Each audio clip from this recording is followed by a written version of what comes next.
Welcome to Judge of Ghana TV. Akwa Baba, Judge of Ghana TV. So, As Section 208 of Act 30, a person convicted of treason or felony or an offense involving dishonesty is disqualified to serve as a juror unless the person has obtained a free pardon. Over the years, and strangely, the justice sector seemed to have become constrained only to a small pool from which jurors were chosen. This pool seemed to have become confined to clerical staff in the civil and or public service institutions, and in a few instances, officers from the education sector. The yearly revision of lists required under Section 213 of Act 30 has seemed not to be thorough. This has caused the untenable problem of a particular juror being involved in several cases in different courts at the same time. Some of the jurors were on jury duty for years, and in some cases over a decade, making them almost professional jurors, and not the lay group with fresh exposure to legalities that they were needed to be. After much brainstorming, a team assisted me to propose solutions and reforms to make our jury system more efficient and result-oriented. In order to get the buy-in of all stakeholders, the team went on to do media and stakeholder engagements on national and regional platforms. As we open assizes today, jury lists have been expanded to include all citizens qualified by law, including many individuals in the private sector. Over time, steps will be taken to further expand the pool from which jurors will be selected. With these reforms, it is our expectation in the judiciary that the time of citizens engaged in jury duty not being used efficiently will change, and now there will be more expeditious disposal of cases. The time for change has gladly come, beginning from today's opening of the criminal session, which will be occurring in all the regions of Ghana, where trials on indictment will be conducted. The following administrative directions already exist for presiding judges and registrars of high courts, where trials on indictment are to be held. Just an adjournment. What do you want to know? What did you say to you in the chambers?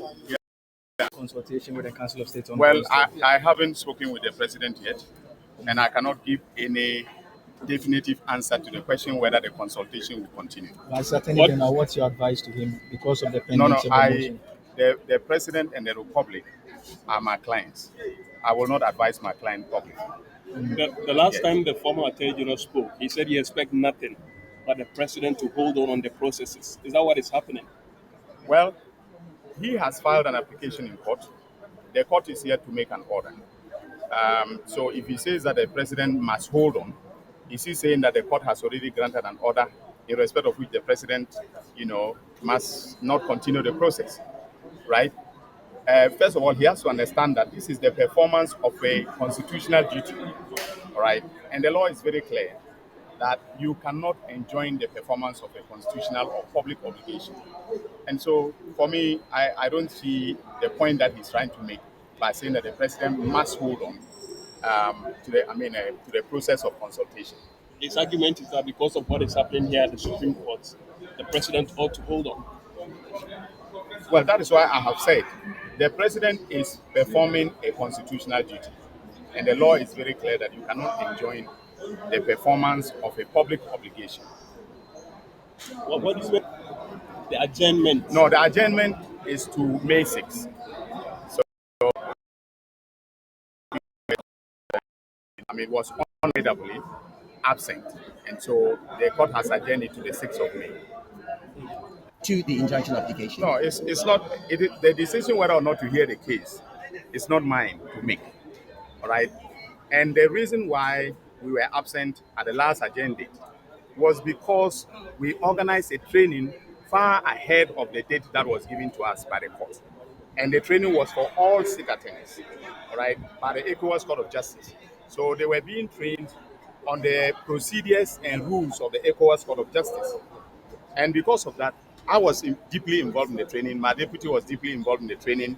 The ECOWAS delegation that was doing the training was here in Accra. And we just asked for a date. Lawyers ask for this all the time when they are constrained and cannot be available in court. So for you to interpret that to mean that we are not willing, to go along with this process is totally unacceptable. Subiri River Forest Reserve in Ghana's western region lies a hidden community, a sprawling illegal mining settlement known as Aberantenkran. Home to more than 10,000 people, it has grown far beyond a makeshift village. This is no ordinary encampment. It's a full-blown enclave with its own shadow economy, one sustained by child prostitution, drug abuse, counterfeit operations, and suspected human trafficking. In a dawn raid, a joint task force made up of military personnel and the Forestry Commission stormed the enclave. What they expected to be a hideout for about 2,000 illegal miners turned out to be a bustling community with over 10,000 inhabitants, many of them foreign nationals from Nigeria, Guinea, Niger, Burkina Faso, and Mali. This place, it's an eyesore. The place is full of illegal miners with all manner of activities within this community. We've seen incidents of child trafficking, child prostitution, drug abuse, money laundering, counterfeit, you name them. And we are getting nationals from all over the sub-region. It appears this community is a representation of ECOWAS. You can tell that there is no place within the community that they are mining. They are mining in the Subiri Forest Reserve. And the effect on the impact of the illegal mining on the forest is very devastating. Among those found were trafficked girls from Nigeria, lured with false promises and forced into the sex trade. Young boys were also discovered, many addicted to substances like tramadol. The team says this is just the beginning. The operation will continue for the next 2 weeks as authorities vow to dismantle the entire settlement and reclaim the forest reserve. It's not going to be a 9-day one, as I said. We are going to be here for nearly 2 weeks and make sure the last illegal miner is ready from this community. As Ghana's forests come under increasing threat from illegal mining, Aberantenkran stands as a stark reminder of how deep-rooted and dangerous the crisis has become. The Economic and Organized Crime Office, in collaboration with the CIA and the National Security, undertook an operation that we nicknamed Operation Rescue Shield to rescue a number of trafficked victims and suspects. The operation was successful and 219 people were arrested at Kumsak Estates in Oyarifa. The suspects were lured into the country, the victims were lured into the country by the suspects ostensibly to give them lucrative jobs in Ghana. Unfortunately, when they came to Ghana, since there are no lucrative jobs existing, then they took them hostages and then they confined them at the Oyarifa. They forced to go into cyber crimes and cyber crime related activities. The Bible says there's nothing new under the sun. What has happened before will happen again. I just want us all to understand that everything that happens in this physical realm, in the world, on earth today, has happened before. The only thing that's different is different places, different faces, but the problems are still the same. And if you look at the Bible, it covers all issues, and all that we're having in this world is everything is just going around in a circle, happening all over again to different people. And depending on the type of person you are, the outcomes differ.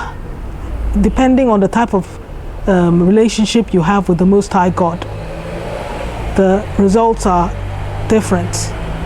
Depending on your character, the results are different. The reason why I'm saying this is that this community, underbelly community of Abrewa Ni Nkran, which has been set up in near the Subri Reserve, Forest Reserve, in the western region of Ghana. This shows that it is an underbelly, and it's full of people who are supposedly youth, the future of Ghana. And they've set up this community, and they have, people say it's a secret community. That is what the reports are saying. They're describing it as secret. But how can something be a secret when the whole of West Africa, the Nigerians have heard about it, the Nigerians have heard about it, the Guineans have heard about it. Who else?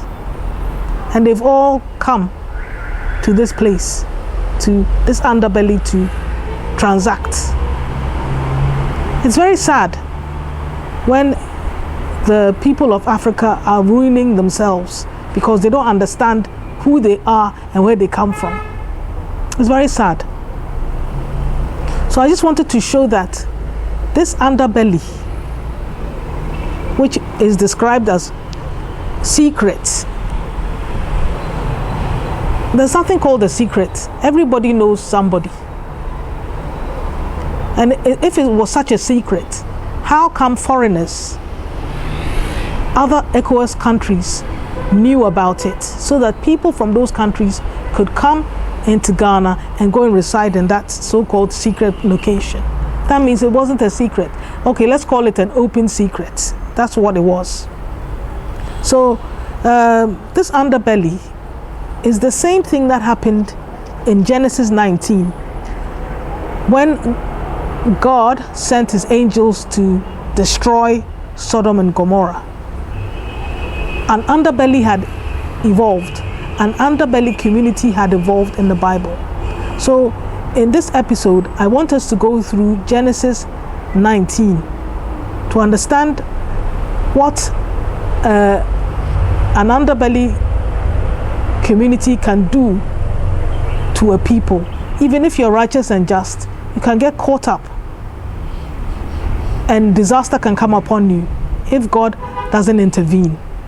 That is the effect of condoning underbellies. And underbellies can result in any country if the leaders in those countries do not pay attention to the youth, creating jobs for the youth.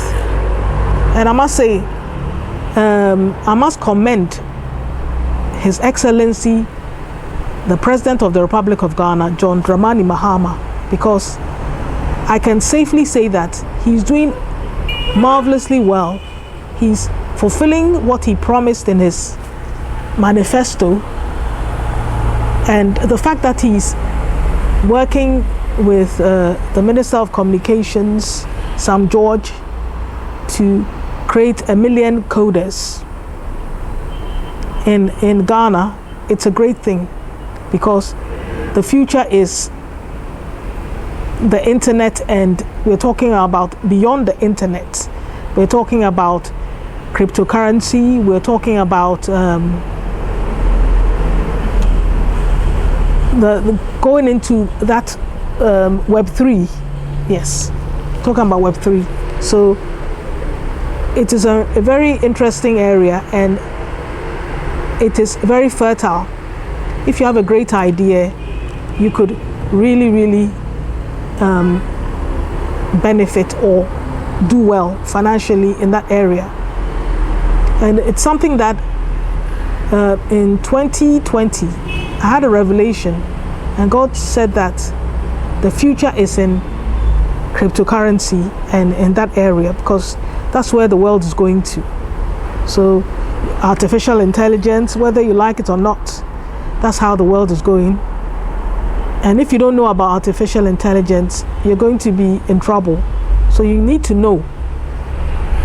Forget about what you think it could create and everything, because if you understand something, then you know how to make it responsible. What we should be developing as a people is responsible artificial intelligence, responsible AI. And I believe that this is something that will be taken into account in the 1 million coders project that has been initiated by Honorable Sam George on behalf of the President of the Republic of Ghana, John Dramani Mahama. So, Mahama, you are fulfilling your promises. So, at this stage, the only thing we can say that we are not, that is question mark so far, is Galamsey, illegal mining, small scale mining. To be honest, as I always say, there are three things that are essential to living. 1, food, including water, clean food and clean water. 2, clothing. And 3, shelter. If the president of a country or the government of a country can take care of these 3 things, these are basics, everything else is extra, then you're looking to have a very, very solid nation that is going to grow in leaps and bounds. And then obviously education is very important. But without these 3 things, you can't really have education, because a hungry person cannot concentrate to learn. So food. And at the moment, as I said before, in the book of Exodus, when God caused Moses to turn all the waters, including the Nile in Egypt, to blood for 1 week, look at how the people were struggling. Look at how many years. We're talking about getting up to 30 years people have been indulging in Galamsey and ruining our water bodies. 7 days, and the Egyptians didn't know what to do. They were up in arms. They were digging holes next to the Nile to see if they could get water. They did by force fasting, because it's not something that you have planned for or you are willing to do. You couldn't cook because the water was bad.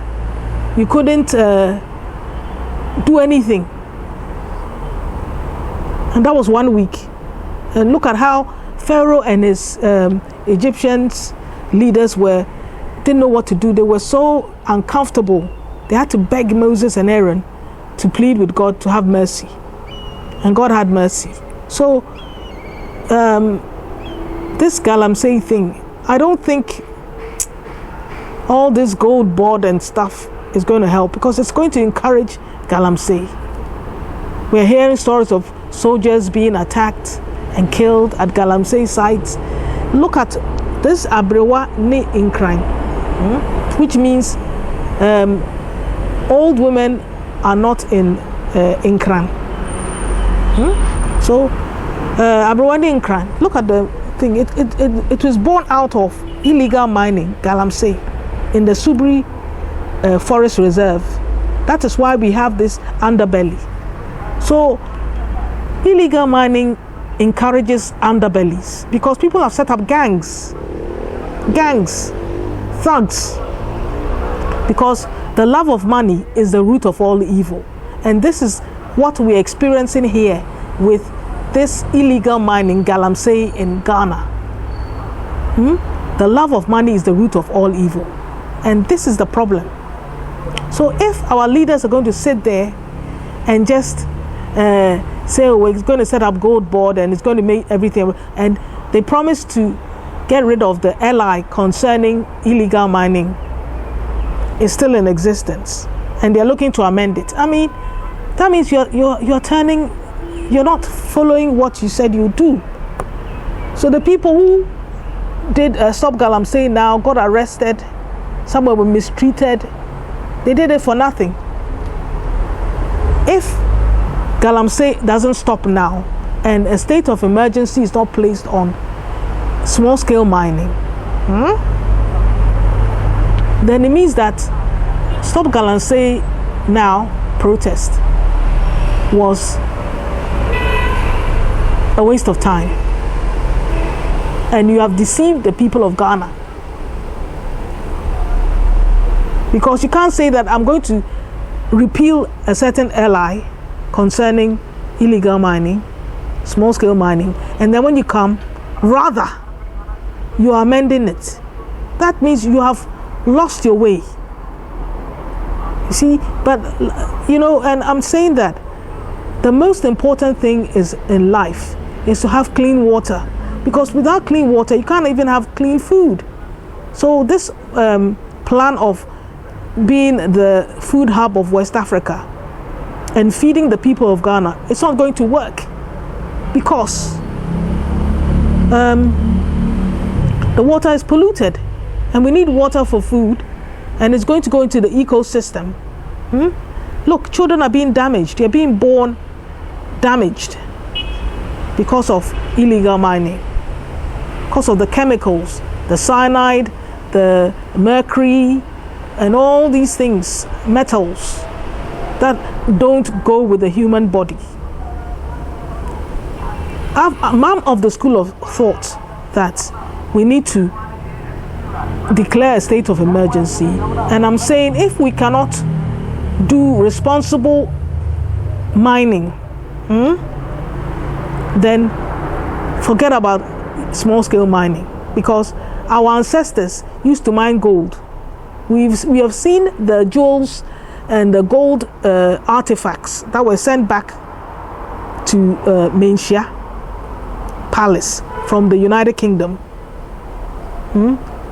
We've seen those things, and they were extracted from the grounds by our ancestors, but they didn't ruin the earth, so that they left the earth to be blossom, so that we could come, be born, and still live and survive on clean water and clean food. But we are damaging our stuff because we love money. So what's the point of getting money from small-scale mine, Galamsey, and then dying to get rich? Because when you get the money, you can't use it for anything, because you're going to use it to heal yourself, and there's no healing for these metals. When they get into your system and they destroy your system, you're going to die. So the money will be left. Anyway, the Bible says that the wicked leave their riches for the righteous. So maybe that's what's going to happen. If that doesn't happen, Galamsey will not cease in this country. So let them do their damnedest. What I know is that if you're a child of God, God can do something supernatural. He did it in the time of Moses when they were trying to get out, be released from Egypt. Whenever he brought calamities upon the Egyptians, Goshen, where the people of Israel, the people of God lived, there was no calamity. So God has a way to protect his people who have put their trust in him. So regardless of what our leaders do, the government does, what we know is that because we have put our trust in the Most High God, he will protect us from evil. Because Galamsey is illegal, is evil. It is illegal anyway, but it's evil. So at the end of the day, it's not going to help us. Okay, let's carry on. So let's do this teaching on Genesis 19. It says, the two angels came to Sodom in the evening, and Lot was sitting in the gate of Sodom. When Lot saw them, he rose to meet them and bowed himself with his face to the earth and said, my lords, please turn aside to your servant's house and spend the night and wash your feet. Then you may rise up early and go on your way.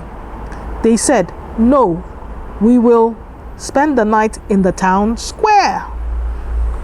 But he pressed, that is, Lot pressed them strongly. So they turned aside to him and entered his house. And he made them a feast and baked unleavened bread, and they ate.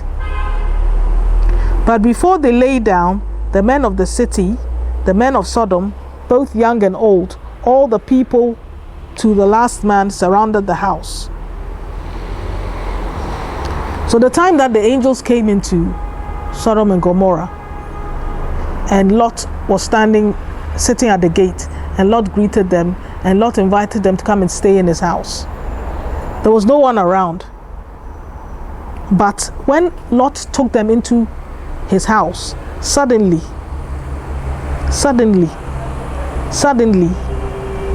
the people of Sodom, all the men, these were men who were corrupted. They were lascivious. They didn't care about doing what was right. They just did what they wanted, not what was right. They didn't live by godly rules. They lived by ungodly rules, and they did what they desired. So if they desired to have sexual relations with other men, they did it. These are the type of people who, and all of them heard that these two angels had come into Sodom. They didn't know they were angels because they came as human beings, but they all knew. That is why I'm saying that if you look at the situation with Ghana's equivalent of Sodom and Gomorrah in Abrewa Ni Nkran, in the western region, which was discovered near the Subri Forest Reserve, that underbelly community, you can't tell me that it's a secret community or a secret village or a secret enclave. If people know how to get there, it is not a secret. It's just that people have ignored it and just let it slide. People know that this is going on, but sometimes they let it slide. Yes, they know that abuses are going on, criminality is going on, but it's not my problem. So far as I'm safe, I don't care. This is our problem in this earth. People don't care about other people. They don't care. Look, I've stopped telling people anything. If I have a need, I won't tell a man. Or I won't tell somebody who I know doesn't care about me, because you tell them and then whatever you say, it's like goes behind their head. They're not really listening to you. All they're interested in is, I'm hungry, I want food, and I need money. So they're even looking to take the little money you have off you. Everybody has got what worries, it concerns them. They're so selfish. Now the selflessness is going out of the system. People are no longer selfless. People are very selfish. People don't care about other people. And that's the problem we're having in this country. The selfishness has increased. In the olden days, people cared about other people. Yes. People cared. That's why we had the extended family. Those people cared. But now, everybody is selfish. Everybody's thinking about how they're going to dupe you. They don't care about your problem. So people who go around telling people what their problems are, remember, the people don't care about you. So just stop. Let's carry on. And they called to Lot, "Where are the men who came to you tonight? Bring them out to us, that we may know them." Lot went out to the men at the entrance and shut the door after him. I can just imagine that. So Lot came out. He saw the people there, and he was scared, but he still tried to be bold, and he closed the door behind him so that the people could enter his house. And he said he was trying to negotiate with them. Look, there's a saying, there's no point negotiating with devils. Don't negotiate with devils, because devils don't have any understanding. They want what they want, and they don't care if they have to kill you to get it. So there's no point negotiating with the devil. You just have to deal with them. But Lot tried to negotiate with the devils, because there's evil spirit that entered these men, and they will come to do, basically, they will come to have their way by force with these two angels who came as human beings into Sodom and Gomorrah. Let's continue. Genesis 19 verse 7, it says, "And said, I beg you, my brothers, do not act so wickedly. Behold, I have 2 daughters who have not known any man. Let me bring them out to you, and do to them as you please. Only do nothing to these men, for they have come under the shelter of my roof. So Lot was trying to offer his daughters that if the men wanted to, have their way with his daughters, he was willing that the daughters are basically taken advantage of by these men. But they weren't interested because these people were debauched. Their mind was so corrupted and they were far gone. All they were interested in is having their way with the 2 males, 2 angels who they saw as men. They were only interested in having their way with them. That is how wayward these people in Sodom and Gomorrah were. Is it not what we're seeing in Abrewa ni Nkran? The people were so wayward. They were controlled by, they called them Budus, according to the reportage. Budus, who were just basically thugs, heavily built thugs, who set the rules in the community. And you had to live by the laws of the Budus. Yeah, the underbelly. So they have a leader, but the leaders are thugs, and they have set their debauched rules. Yes. Let's carry on. So they rejected Lot's daughters, and they said they still want the men who had come into the fresh men who had come into Sodom and Gomorrah. But they said, stand back. And they said, this fellow came to sojourn, and he has now become the judge. So Lot didn't come from Sodom and Gomorrah. He came to live there, so he was an immigrant. He was a foreigner who came to live. A sojourner is a foreigner who came to live in Sodom and Gomorrah. It's like when a Ghanaian leaves Ghana and goes and lives in the United Kingdom or the United States of America. There are things that are not in your upbringing, but you are living in that land, and certain things are permissible. Because if you go to the United Kingdom and the US, homosexuality is permissible. It's now law. It doesn't mean it's righteous and just. So they do all what they like. But you are in that community, you don't believe in that, but you live there.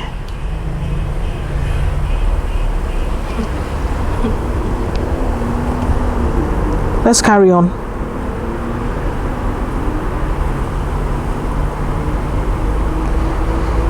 Now we will deal worse with you than with them. Then they pressed hard against them man Lot and drew near to break the door down.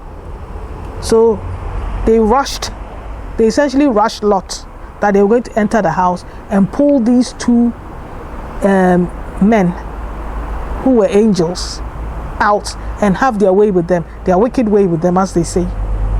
But the men reached out their hands, which is the men in the house, the 2 angels in the house, reached out their hand and brought Lot into the house with them, and they shut the door.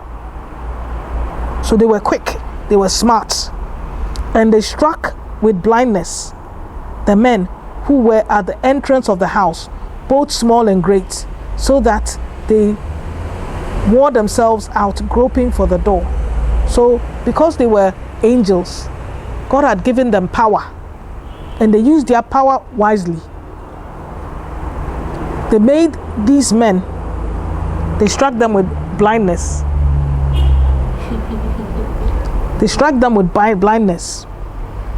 They struck these men, these wicked men, with Sodom and Gomorrah men with blindness.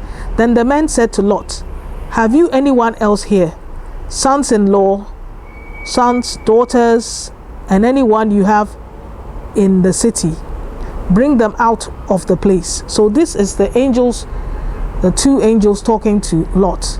And they said, Lot, apart from yourself, do you have son-in-laws, any sons, any daughters, anyone that we can take out of this place, remove from Sodom and Gomorrah, because the angels had been sent by God to come and destroy the place.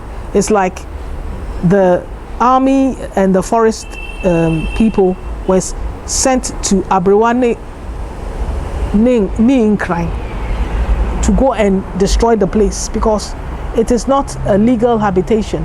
It is an underbelly. It hasn't got any, it's not recognized by any municipal assembly. It's just a community that grew out of illegality, which is Galamsey, illegal mining. And that community grew out of it. You see, the thing is that when you ill-gotten gain does not really gain you anywhere. Anybody who does gets gain through illegal means, it never ends them well, because this money that you have gotten from illegal mining, you're going to spend it and waste it, squander it in this Abrewa Ninkran place, doing unsavory things that won't bring a blessing into your life. So the point of that, you're doing this Galamsey and you're not going to get anything out of it. So what's the point of doing the Galamsey? You're still going to come back to zero, because what you're doing is illegal anyway. There's no blessing behind it. So you can never be fruitful from illegality. At the end of the day, you always come back to point zero. That is what I'm trying to say. Let's continue.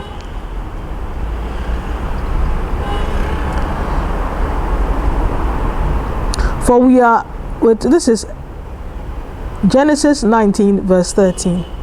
For we are about to destroy this place, because the outcry against his people has become great before the Lord, and the Lord has sent us to destroy it. So whenever destruction comes on something that is unholy, illegal, in effect, it is the Lord that has put it in the heart of certain people to go there and destroy the place. So it is God that put it in the heart of the Forest Reserve people in the Western region and the soldiers to go to Abrewa Ninkran to go and destroy it, because what they're doing there is unholy, illegal, and criminal. Yes.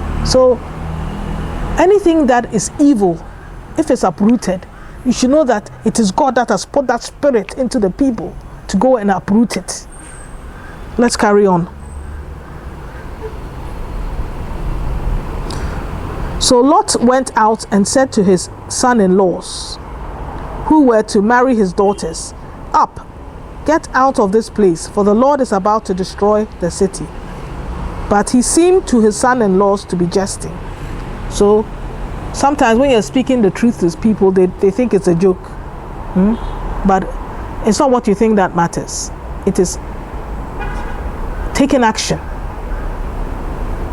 If you think it's a joke, it's better safe than sorry. But if you think it's a joke and you just take no action, then you just let the calamity come upon you. And this is what the potential sons-in-laws of Lot did, because they were not people who were had good moral fiber, good moral standing. They didn't have good moral standing. That's the problem. As morning dawned, the angels urged Lot, saying, take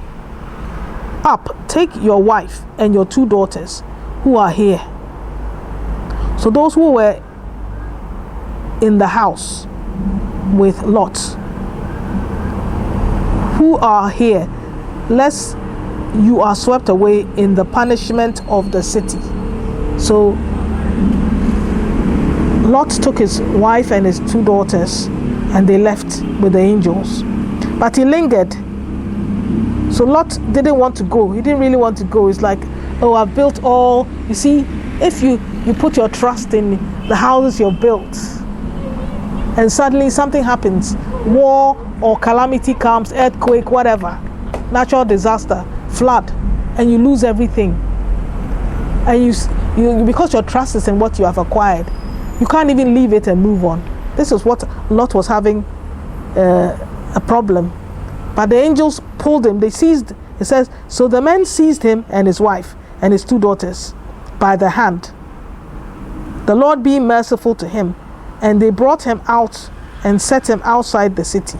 So Lot was in 2 minds. So the 2 angels just grabbed them all and just pushed them out of the city of Sodom and Gomorrah. And as they brought them out, one said, escape for your life. Do not look back or stop anywhere in the valley. Escape to the hills, lest you be swept away. And Lot said to them, oh no, my lords. Behold, your servant has found favor in your sight, and you have shown me great kindness in saving my life. But I cannot escape to the hills, lest the disaster overtake me and I die. Behold, this city is near enough to flee to, and it is a little one. Let me escape there. Is it not a little one? And my life will be saved? So Lot asked the angels to just let him move to a little place where he will be out of danger. That means that now because of what had happened to him, he had lost all his riches and stuff. He was like, oh, just give me somewhere I can just go. I don't want to go far. I just want somewhere a little place. Because all his vision had been made naught.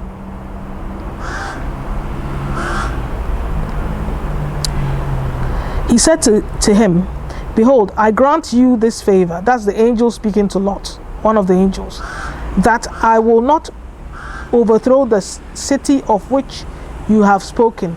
So God had mercy on Lot, and the angels told Lot that if he escapes to this small city that Lot asked to be given, he wasn't looking to escape to where God wanted him to go. Because if Lot had escaped to where God wanted him to go, perhaps things would have been different in terms of what happened in the future.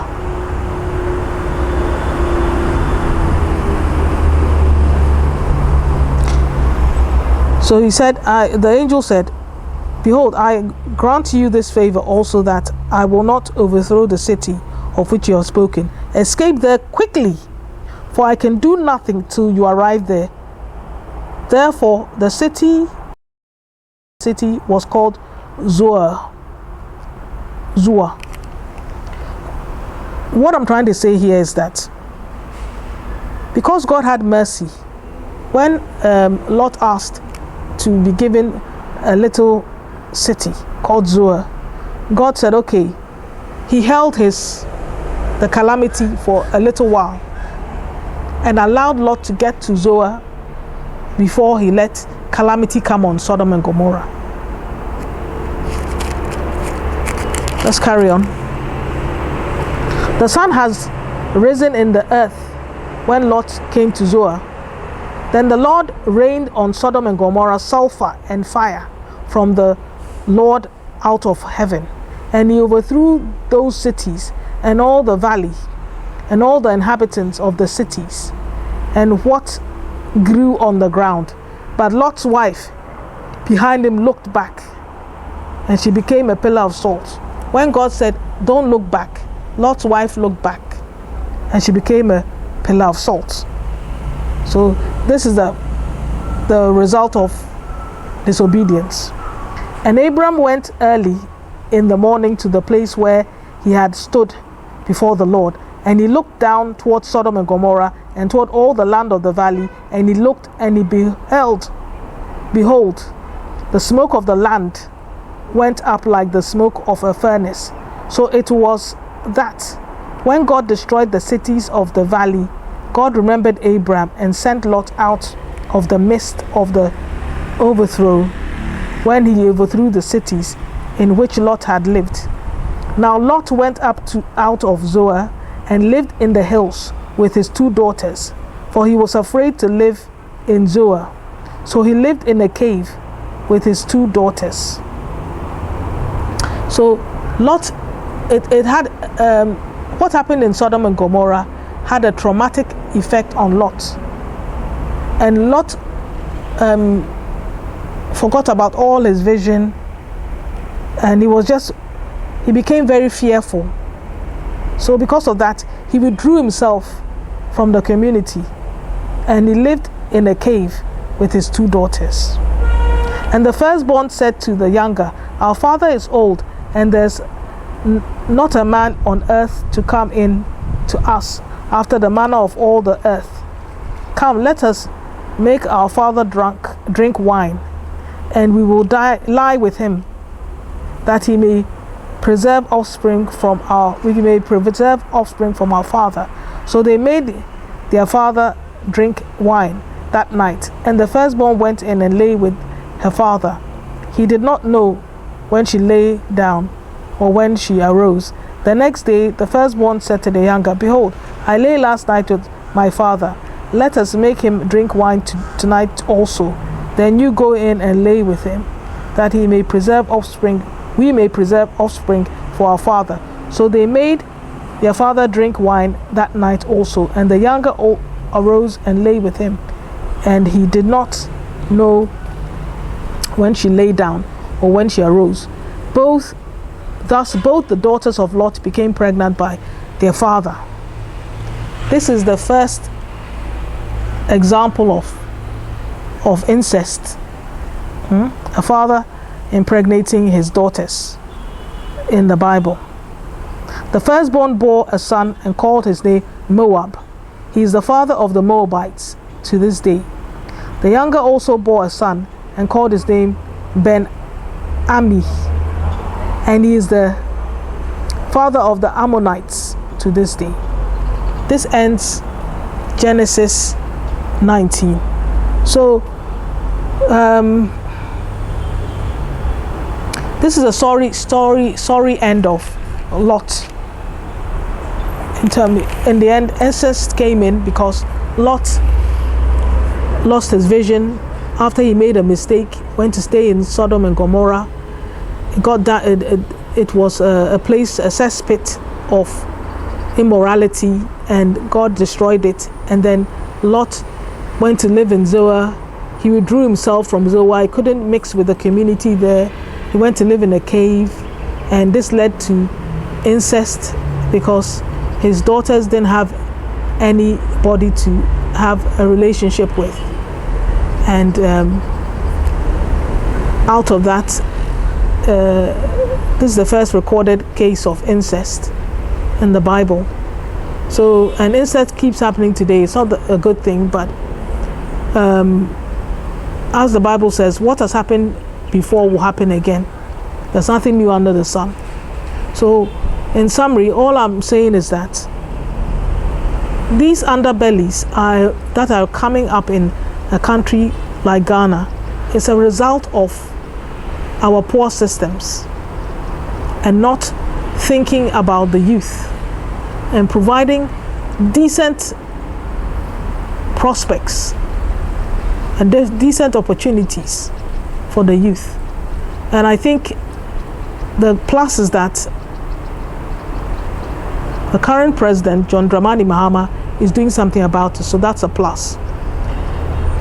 If you like this type of content, I'd like you to like, share, subscribe, and comment. Thank you so much for watching. And as I always say, Ghana first, always. Make sure you go and download the freebies, the 365-day devotional on leadership and unmasking corruption in the 54 countries of Africa. They're free, so this is my free gift to you. So bye for now, and see you in the next episode. Bye for now.